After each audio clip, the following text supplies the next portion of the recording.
Hey everyone. Alright, we are live. Welcome to the Yissel Missile Productions channel. My name is Steven Yissel, and today we are at part 9. Can you believe that? In the series of Coral Castle and Ed Leedskalnin, our deep dive. Today we are continuing the Enigma of Coral Castle.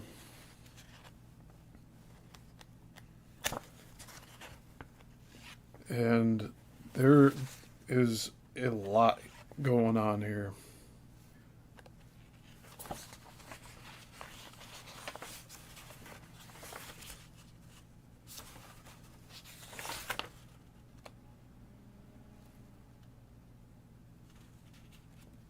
So we're going to be continuing with page 12. And we'll get to this little diagram in a minute here. But I don't know, it just blows me away seeing all of this ancient monolithic architecture and how it's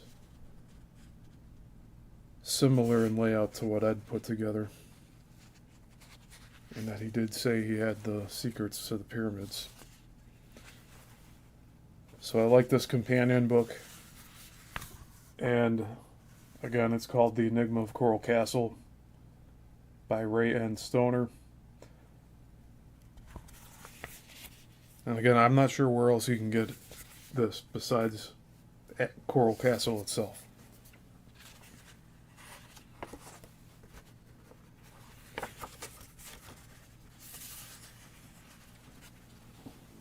Alrighty. So the plan today is to get through a little more of this, and next week finish this. It's actually a paper that's been printed out into a booklet here. So this is a, what would you call it?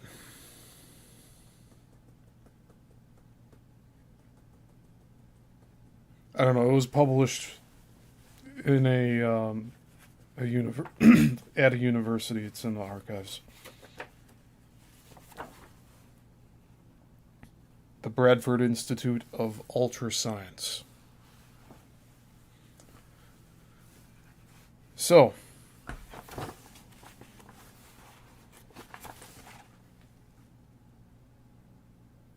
last time we were reading about all of these different measurements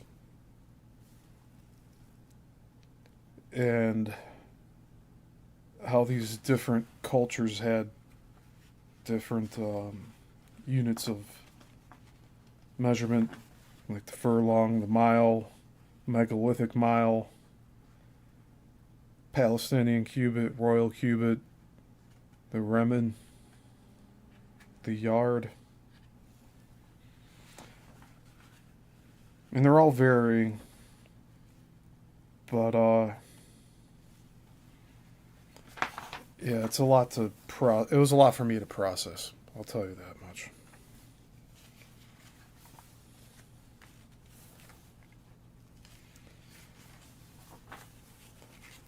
But I do have a very, very good list of names of other people to look into in this series. Because, you know, Ed is I would say he's an inventor that didn't get things patented. And he claims to have a perpetual motion generator that, I mean, based on what we've already covered here, it was stolen when he passed away from people breaking in his property. So it's good that we have all of this documented in these different publications. But based off of that, I do have a good list of other individuals who have looked into free energy, practiced building all of that. And we'll be covering it in this deep dive series. And I don't know, some of these names they'll probably have their own deep dives, but that's for much later on. But we'll do like a good general cover of everything. I sound like I'm beating around the bush here. But we'll get to it. I'll give you guys a good introduction to other people similar to Ed in their curiosity with free energy. And that could probably cover a few weeks of shows in itself. But for now, today and next week, we'll be reading from this paper. And yes, my intention here with this series and all these other deep dives that I'm doing is to be yet another, I guess, format of reference so that you guys can all absorb this information and knowledge as you need to. But I'm curious about all this stuff. And like I've mentioned many times on this series, I visited Coral Castle. And I brought this back from it, along with the other books that we've read so far. And I know I have media from way before then that I'll have to dig up. And if I can't find it,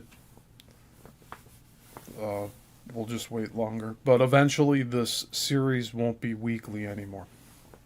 So at some point I'll be more in the mode of gathering information and letting a few weeks lapse.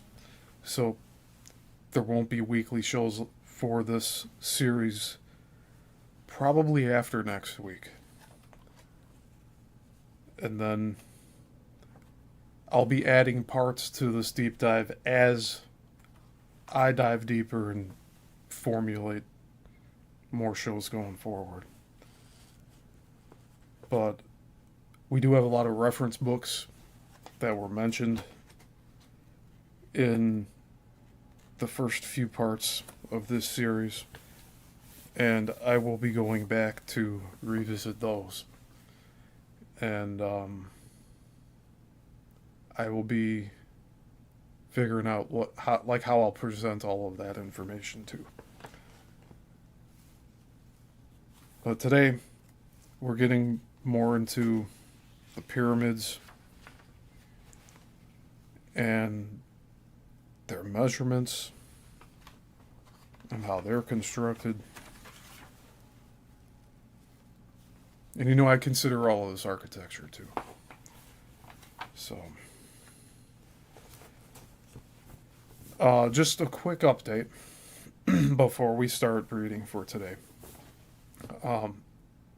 Today's Tuesday.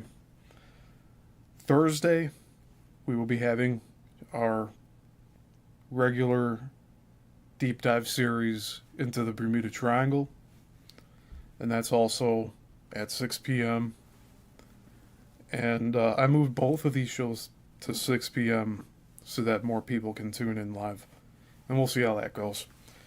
But, Thursday. Thursday is Bermuda Triangle.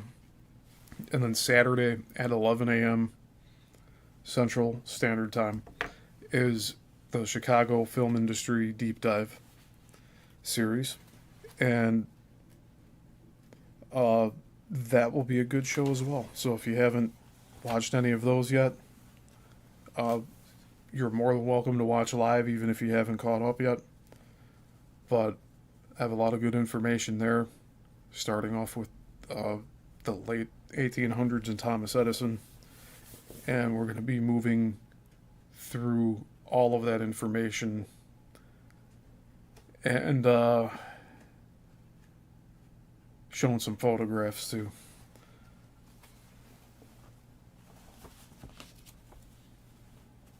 So, anyways, that's all I wanted to say. I wanted to make sure you guys knew about that. And I'm updating my Brighteon account, but I doubt any of you even follow that. Let me see if I can add the link in the description here. Yeah, it's not going to let me. Okay. Well, the thing is, I have all of these links in my description. It says Substack, TikTok, Twitter, Instagram, my eBay store, my backup YouTube, which isn't a concern right now. I need to update that though. Rumble, it's in the process of being updated. BitChute is updated to the same content as what's here on YouTube. And then Brighteon, that's the one that I'm updating right now. So, alright, anyways. Enough of that. Let's get into the good stuff here.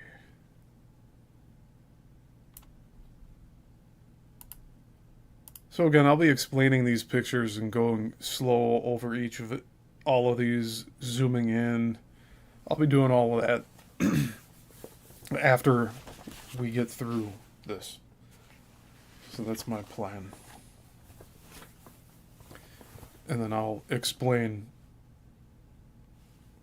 like my experience being there the day that I visited. Well, yeah. Alright. So, I believe we are picking up on part, or page 12. So let me just confirm that real quick.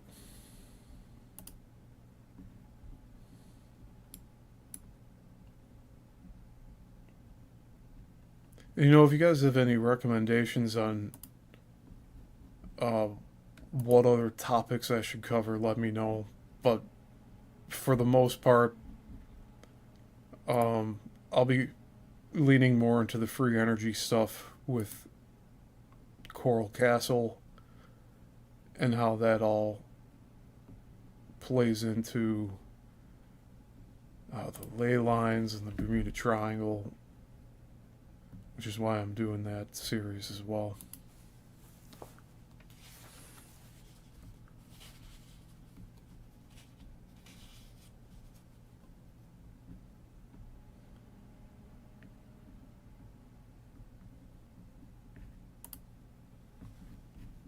Okay. Well, if I got it wrong, I apologize.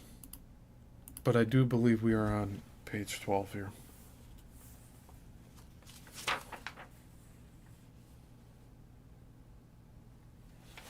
Yeah, because it looked like we stopped over at these images. So again, we're going through measurements of the pyramids right now. It's just a lot of information. Okay. So, let's begin on page 12. The complex interrelationships between these megalithic structures is undeniable.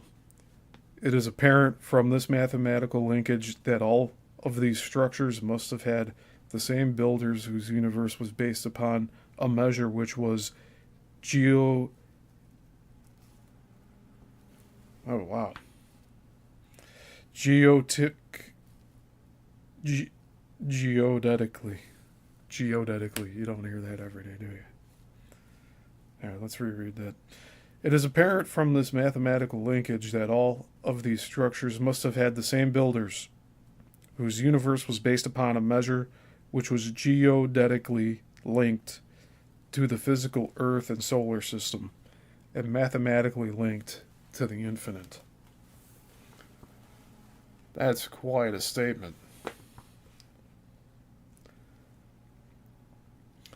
I'm going to reread that whole thing, because that's a lot to take in. The complex interrelationships between these megalithic structures is undeniable.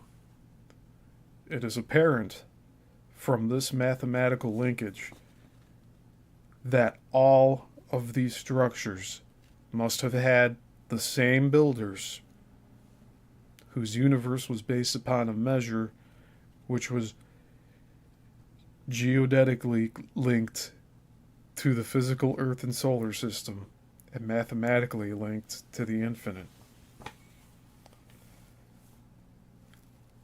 And there's a huge passage here that's a quote.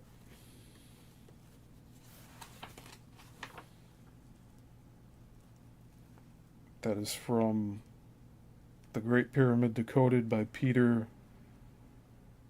LeMessurier, which was published in New York in 1971. All right.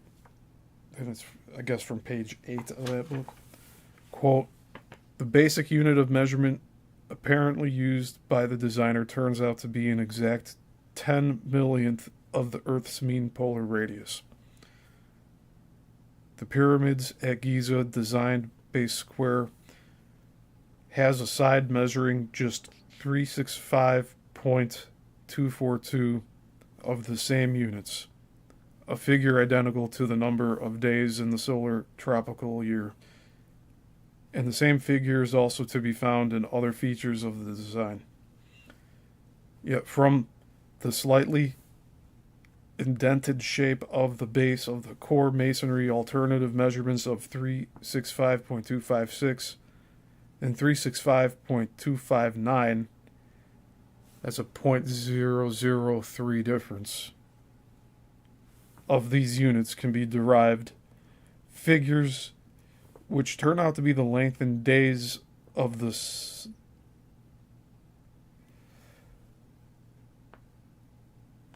sidereal year, Sidereal, sidereal. I want to say that's how you pronounce it. It says in parentheses, the actual time the Earth takes to complete a circuit of the sun. Sidereal. I think that's how you say it. And of the anomalistic year, same point in its elliptical orbit, which is itself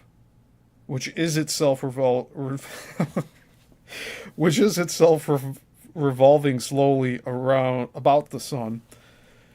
Meanwhile, further measurements appear to give exact figures for the eccentricity of that orbit, for the mean distance of the Earth from the sun, and for the period of the Earth's full precessional cycle, a period of over 25,000 years.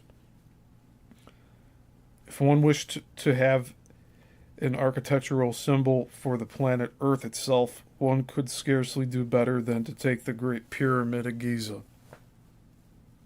It's pretty cool. You notice if I think too much about pronunciation of words, then I start tripping over all of them. So it's best for me to just keep rolling. But, yeah, if I've mispronounced stuff, I'm going to try to correct myself the best I can. And continue on, which is most important. Alright, so, continuing on. But that is not all. While it seems that the pyramid was deliberately left by its builders without its culminating capstone, and while virtually none of its original casing now survives in situ, and it's pronounced or it's spelled situ, the sockets marking out its design foundations remain.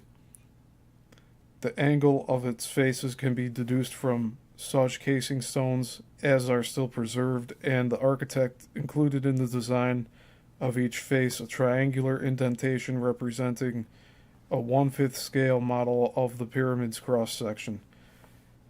Consequently, we not only know the length of the pyramid's base side, but can also calculate accurately its designed height. And it turns out that the ratio of base perimeter to height is none other than twice the quantity pi.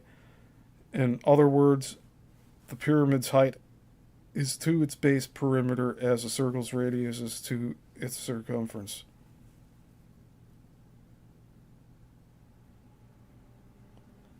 I'll reread that. The pyramid's height is to its base perimeter as a circle's radius is to its circumference. Using the unit of measurement already referred to, the sacred cubit, every one of the pyramid's basic external and internal measurements can thus be expressed as a function of the quantities of pi and 365.242. The pyramid's geometry, in other words, not only combines all of the above data into single elegant identification of the planet upon which we live, it also gives these quantities durable expression in terms of each other. And we have a drawing here. It says base of core masonry as cited from CBA equals CHGBFEA. And this is just giving like topographical measuring points. Loosely saying. It says approximate position of entrance, left of center line, and then hollowing a pyramid's sides, exaggerated depths of courses magnified, and in consequence number of courses reduced. So let's pull that up here.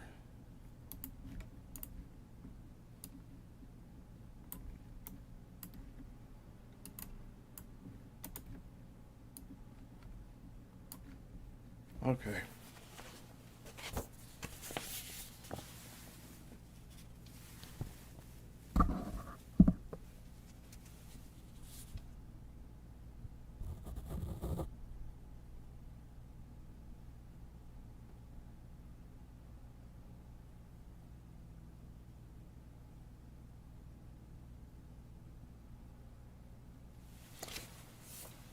And from what I've seen of recent times, there's actually been different entrances found.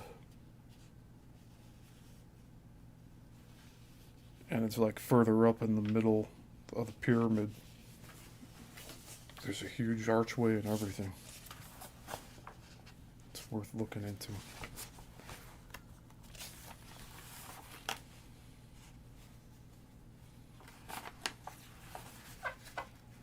Alright, so we got a few more pages of text. Got a decent amount of photographs coming up. And Coral Castle is about 10 pages away. That might be a good starting point for next week.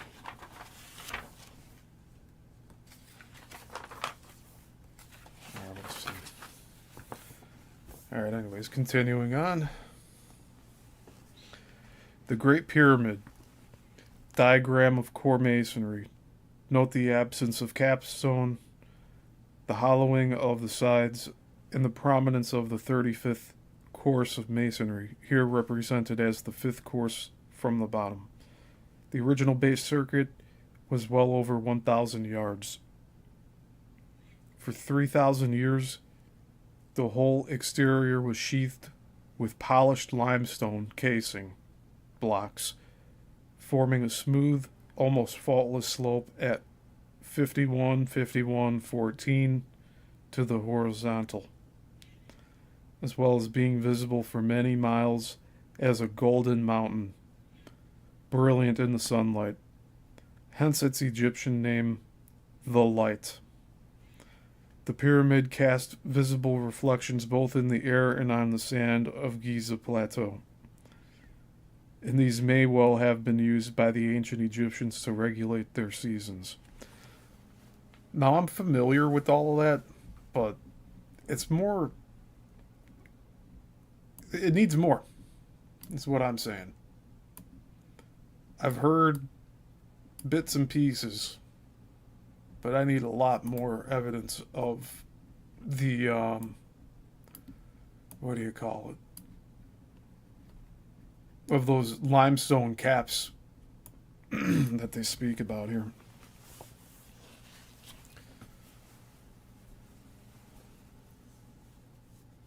But it is interesting.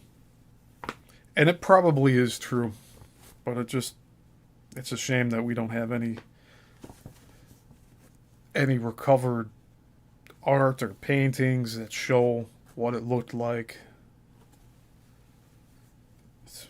It's really unfortunate. All right, continuing on. When the astronomical alignments of the pyramid at Giza are observed, independent of its geodetic or earth commensurate measurements, the values prove to be precise in every regard.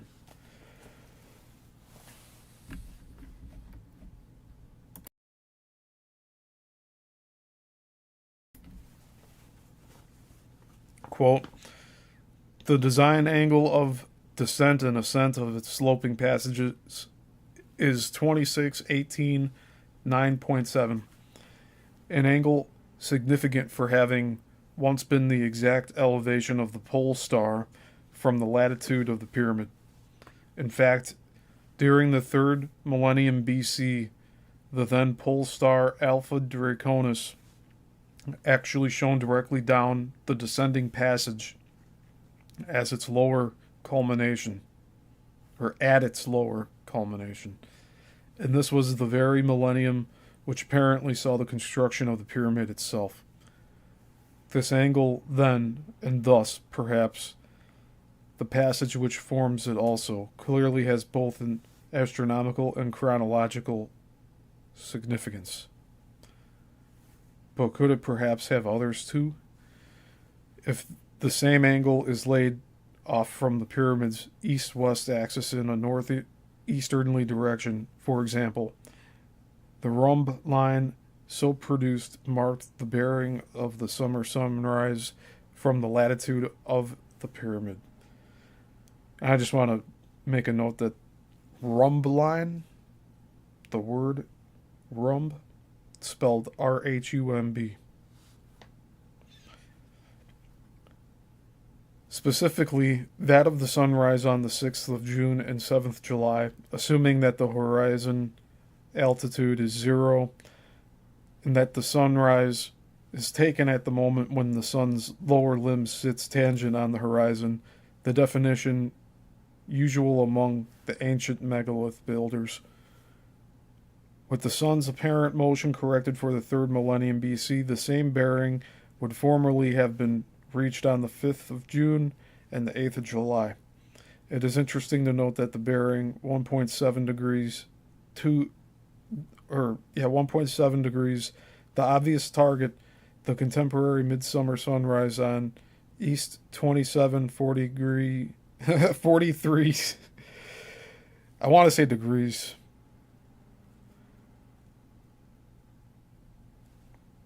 Yeah, the contemporary midsummer sunrise on east 2743 north.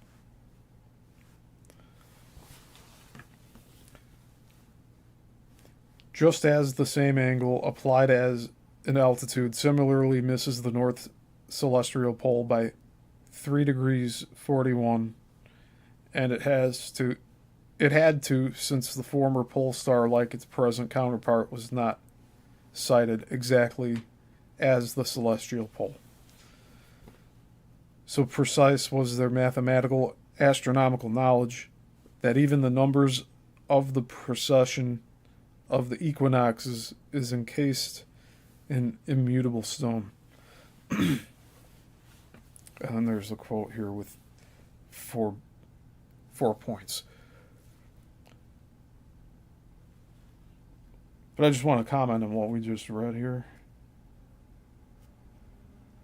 So within the same 1,000 years that the pyramid was built, the stars all lined up in the pyramid.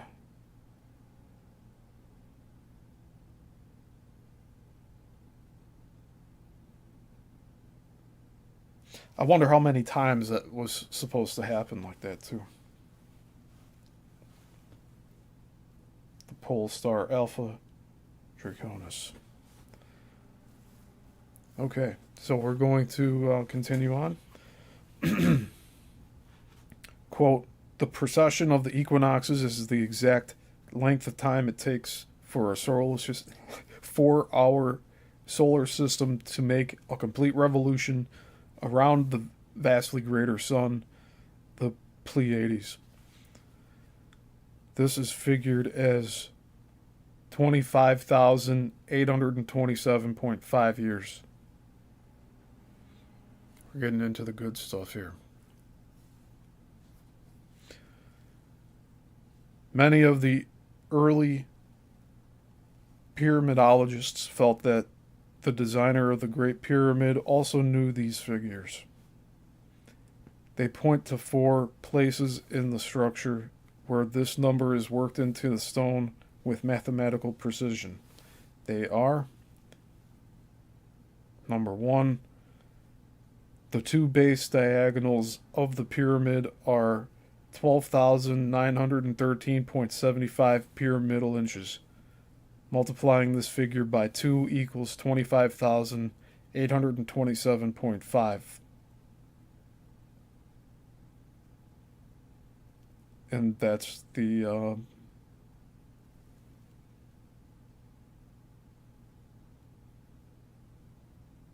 that's precession of the equinox number.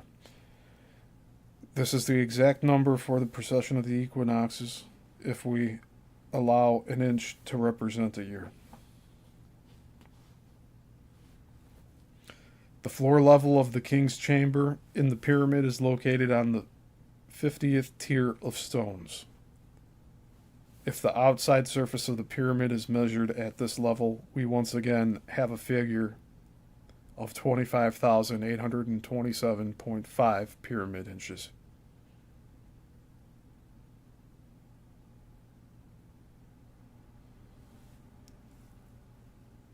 That's precise stuff. Number 3, measuring the width of Grand Gallery of the pyramid produces a figure of 82.20 pyramid inches. When this figure is multiplied by pi, we get the total of 25,827.5, or the number of years for the precession of the equinoxes.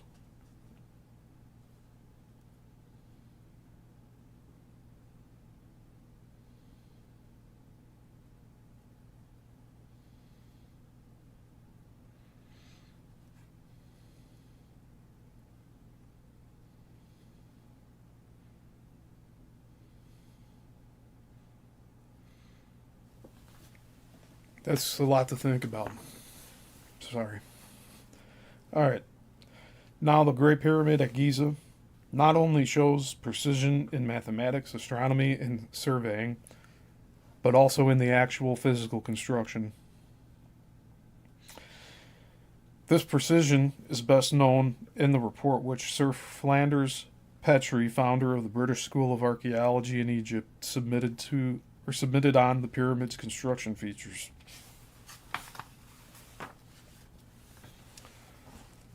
Quote, Petrie measured the casing stones and reported their remarkable construction features.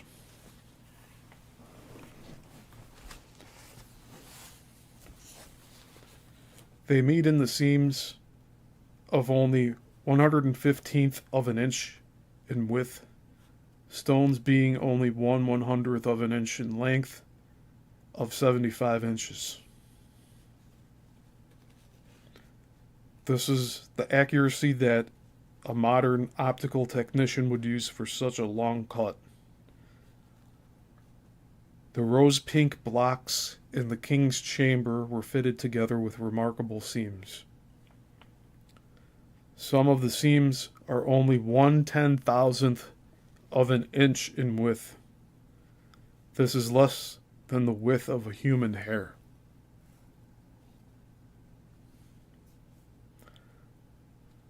Another source validates the accuracy. Quote, meanwhile, the skeptic may doubt that many of the pyramid's stones, some of them weighing up to 70 tons, were so finely cut and positioned as to give joints of less than a 50th of an inch in thickness. He may scoff at the claims that a fine cement was run into these joints so expertly as to give an even coverage of single areas as big as 5 by 7 feet in the vertical. He may express profound disbelief when it is pointed out to him that the building's now almost totally despoiled original outer casing of polished limestone, all 21 acres of it, was leveled and honed to the standard of accuracy normal in modern optical work. But these, as it happens, are facts which anybody may check who cares to. These stones speak for themselves. Unquote. And then the Pyramid of the Sun in Mexico. I can't pronounce that city. You know, I need to use the washroom, so I will be right back.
All right, how are we doing out there?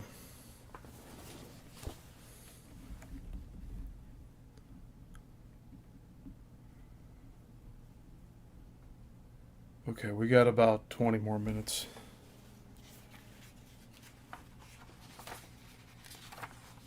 You know, I don't mind taking my time looking through all of this. The key here is accessibility.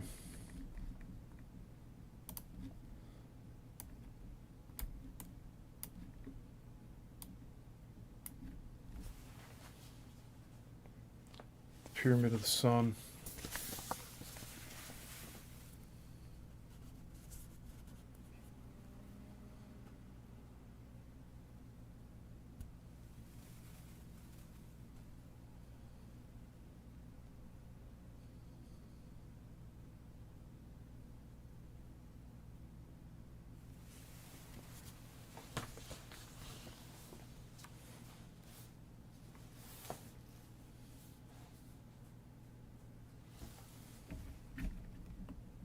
Yeah, there's a lot of technical stuff in this book, but we're going through it.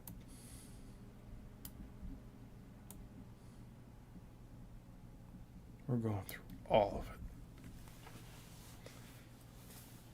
it. Okay. Each of these megalithic sites has its own unique characteristics. Teotihuacan is, of course, no exception. It is as if the builders wished to convey a particular concept or mathematical principle to their predecessors at each site. In doing so, they used a variation, or converter, of a number based upon 1/10,000,000th of the Earth's polar radius. Why the same number was not used is unknown.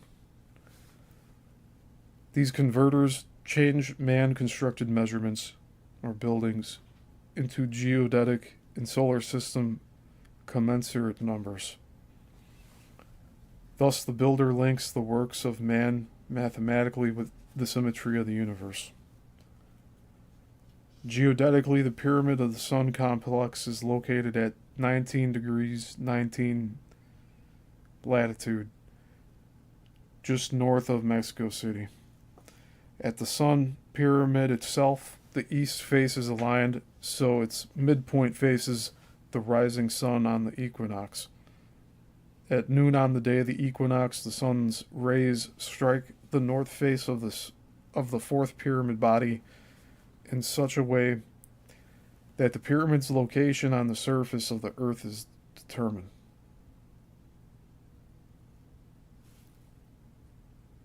What? At noon on the day of the equinox, the sun's rays strike the north face of the fourth pyramid body in such a way that the pyramid's location on the surface of the Earth is determined. What?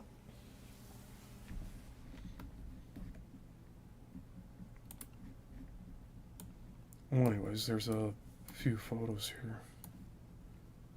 Alright. Yeah, some of the wording on this is weird.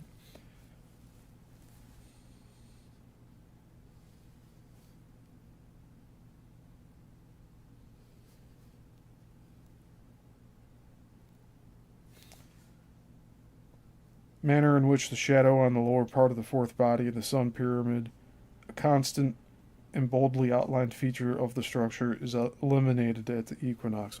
So it's just... So the shadow's eliminated on the day of the equinox, that's what it's saying.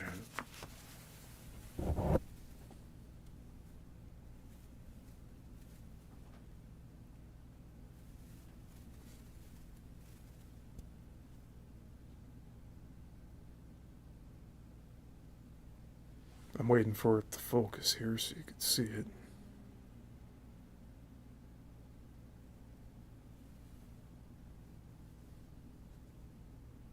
There we go.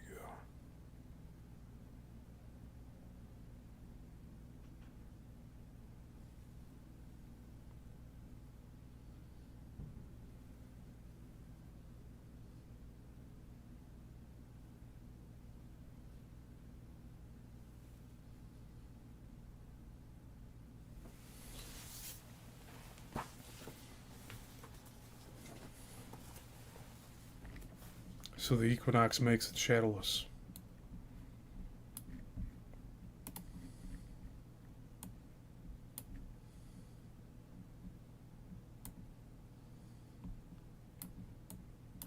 Okay.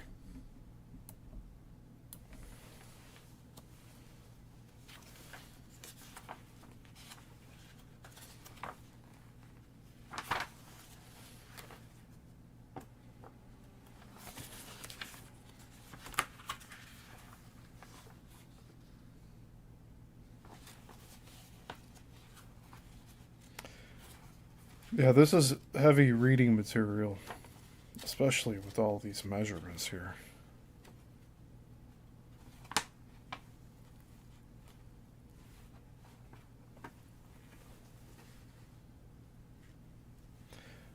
But you'll see why it's all included here with Coral Castle.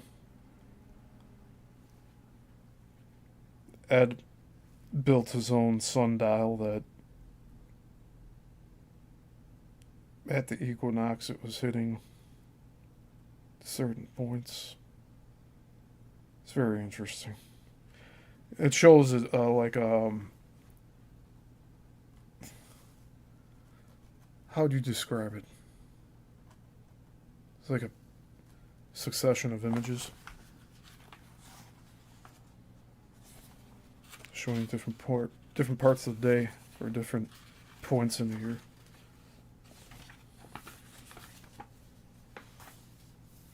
Okay. We'll at least do 2 more pages for today.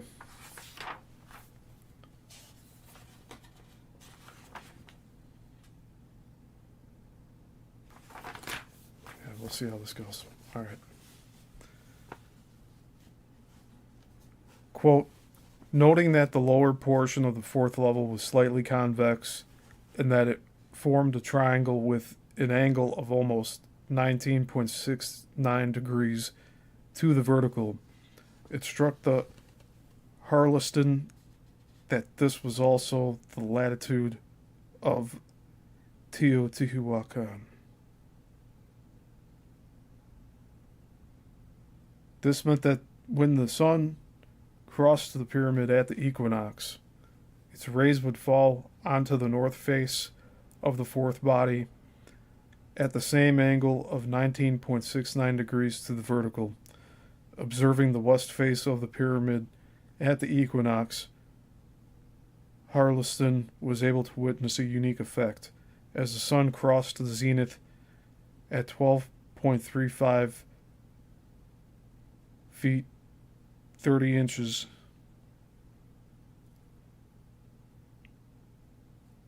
Local noon at the longitude of Teotihuacan. The lower west part of the 4th face of the pyramid, which is in shadow during the morning, became illuminated as the sun's rays moved from south to north. This phenomenon makes the sun pyramid a perennial clock, still transmitting a silent message, exactly as does the Great Pyramid of Cheops, or as does the south corner of the Castillo at Chichen Itza each equinoctial day of the year. End quote.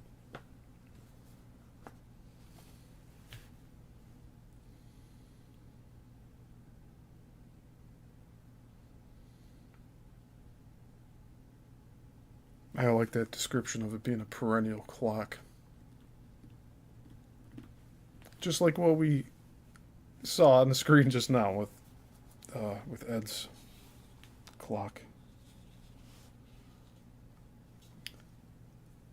Alright, continuing on. In addition, the shadow effects are significant at each of these sites in allowing verification of the instrument's alignment, for in reality these sites are perpetual timepieces.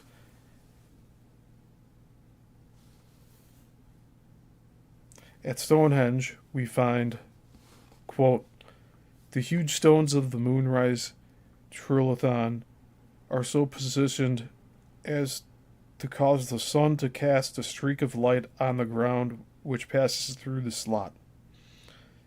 It is a very thin streak of light, and as the sun continues to climb to the zenith, the streak dwindles to a fine line and finally disappears. At that moment, the sun is over the meridian of Stonehenge.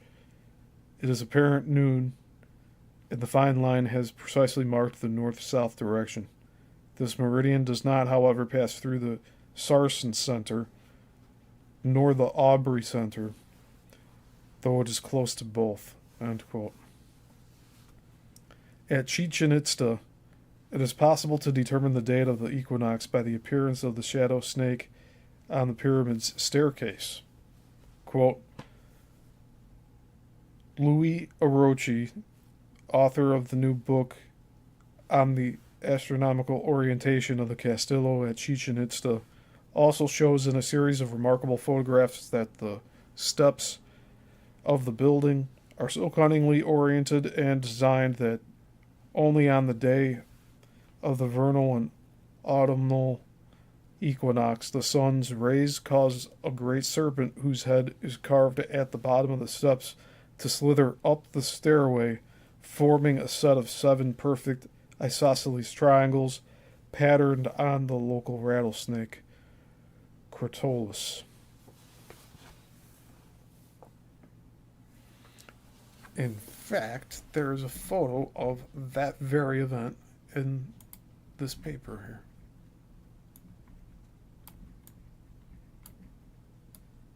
So the caption just says 7 perfect isosceles triangles. It's a great shot of it, too.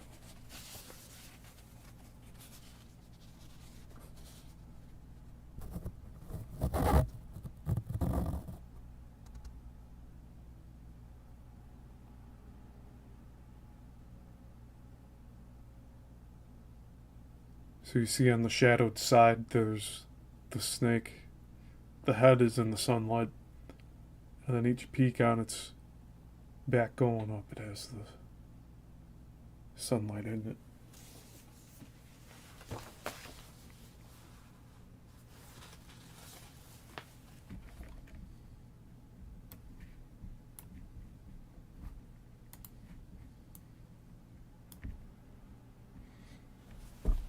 All right. All these structures would have had to be designed by architects aware of the considerable astronomical and geodetic data required to achieve such effects before the buildings were begun. Unquote. The structure at Giza relates an entirely different message. When the equinox occurs here, another immutable truth is conveyed in a shadow at 6 million tons of stone block. In a shadow and 6 million tons of stone block. Centuries before Pythagoras committed to writing c squared equals a squared plus b squared, this truth was already shadowing down upon the sands of the Sahara. And there's another drawing, so look at that.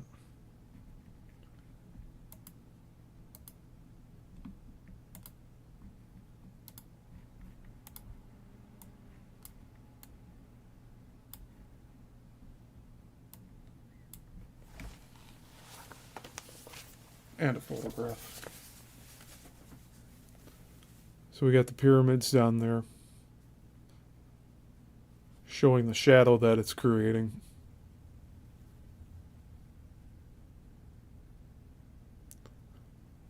And then the mathematics of it.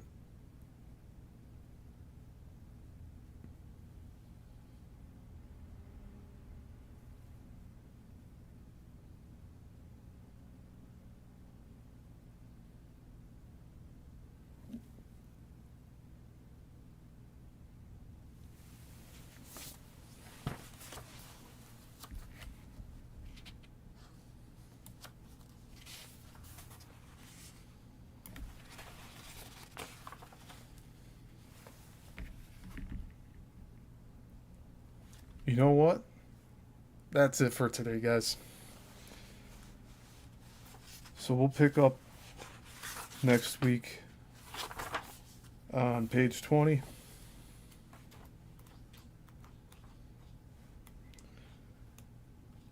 And yeah, we'll continue on then.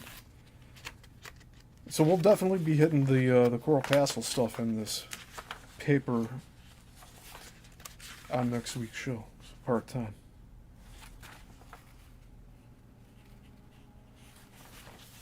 Just a quick sneak. We have more photographs of Coral Castle coming up.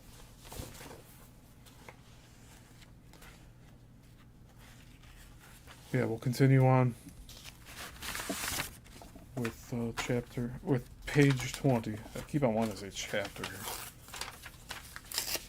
We have to divide this into chapters on our own.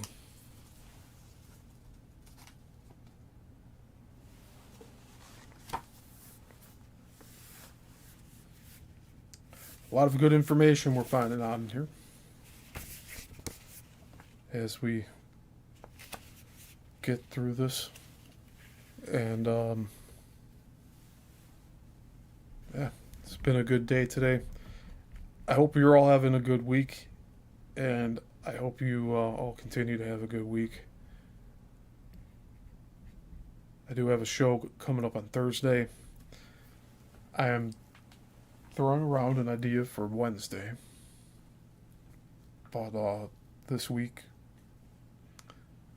we're sticking to the schedule, Thursday and Saturday. So just keep an eye out for all of that. Please like the videos whenever you watch them. Leave a comment, say hi, share your thoughts. I'm thinking of doing just at least one general live stream update for the channel, just to get everyone caught up. But like, I'm not sure how we're gonna get the reach, because it's all gonna be post the live stream, just the way every stream's been going this year so far. But those of you that tune in live and after the fact, I appreciate you all. And yeah, thank you for being here. So that's it for today. For part 9. Part 10 is next week on Tuesday. And Thursday and Saturday are also more shows on this channel, so just go check that out if you haven't yet. I hope you're all doing well, and again, until the next one, class dismissed.